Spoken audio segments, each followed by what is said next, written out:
Hi guys, this is Jude from 𝐂𝐃𝐃𝐃.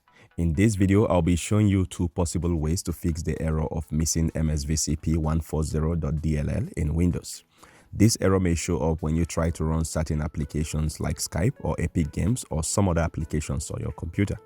The MSVCP140.dll is a part of Microsoft Visual C++ redistributable packages for Visual Studio 2015 and is often required for running programs developed with Visual C++. As such, some games or applications may need this file in order to run effectively. So if you are seeing this error when trying to run any applications, then it implies that such application has been developed with certain runtime components that require Visual C++ libraries to run. And with that, chances are your msvcp.dll file is either missing, corrupt, or outdated. So let's go ahead and see how to get that fixed.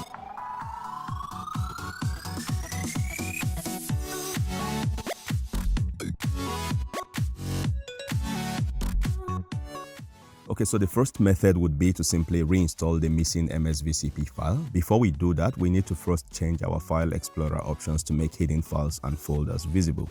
The reason for this step is because by default, Windows tries to protect such important system files like the MSVCP140.dll to avoid them getting deleted or modified by mistake.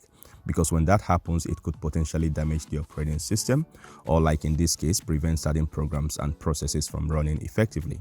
But now we want to check that we have the DLL file in the right place, so we need to make the DLL files visible. To do that, go to your search and type File Explorer Options. Click on the corresponding result from the search. On this dialog box, click on the View tab. Then below you will see the options under Hidden Files and Folders. Select Show Hidden Files, Folders and Drives. Now remember to come back here and set the option back to Don't Show Hidden Files, Folders and Drives. That way you will keep your DLL files protected. For now, you can apply and close the dialog box. Next is to go ahead and download the missing MSVCP140.dll file. For that, open your browser and search Download MSVCP140.dll and hit enter. Here, click on the first result from dll-files.com. Now, this is the official site for downloading DLL files. I will leave the link down in the description. On this download page, pay attention to the architecture parameter. You're almost likely using the 64-bit architecture, but if you are using an older computer, you can quickly check by opening your File Explorer. Click on this PC. Then on the top here, click on Computer, then System Properties. And under the system type, you should see your architecture. Here mine is 64 bits. Now go back to the download page and download the latest 64-bit version of the DLL file. It's a light zipped folder. You can extract or just double click to open after downloading.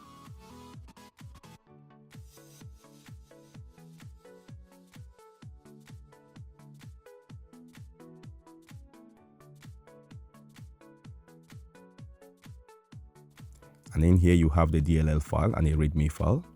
Now we need to move this to the System32 folder. To open the System32 folder, go to your local disk.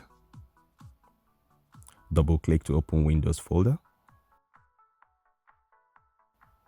Then scroll down and search for the folder System32 as shown on the screen. Open that. And then go and copy the DLL file from where you extracted it to the System32 folder.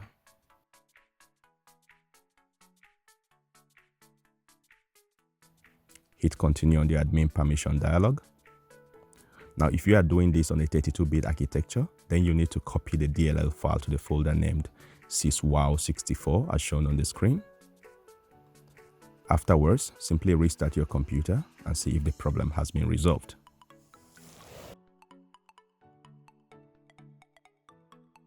The second method would be to reinstall the required Visual C++ libraries or replace the existing ones which may be corrupt or outdated with the most recent package. To check if you already have the Visual C++ libraries installed, go to your Windows search and type Apps and Features. Click on the corresponding result from the search. On this Apps and Features page, scroll down to where you have the Microsoft Visual C++ redistributable packages. Here, check if you have the 2015 versions. As you can see, I don't have them at all, so I will need to download them afresh.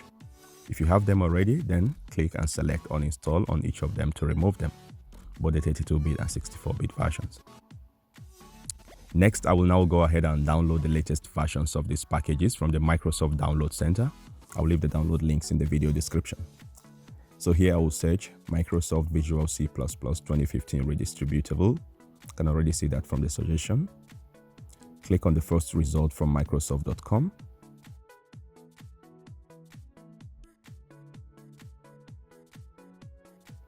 Here, scroll down and select your preferred language and then hit download.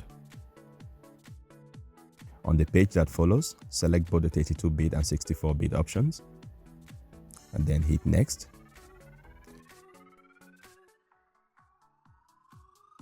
Now that should immediately download both files. That's if you've set your browser to allow Microsoft to download multiple files. You can do that by simply clicking on this download icon at the end of the address bar and then select continue allowing automatic download of multiple files. You can also download them one after the other. It doesn't really matter. In any case, after downloading, go ahead and run them one after the other. It doesn't matter which order you install these packages, they will work just fine either ways. So here I will just agree to the terms and install.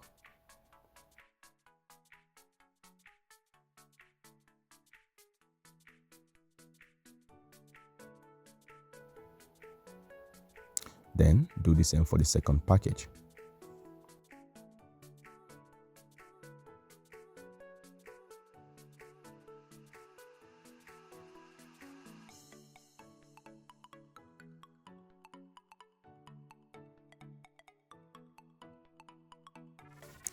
After the installations, you should now see both versions of these libraries in your apps and features page.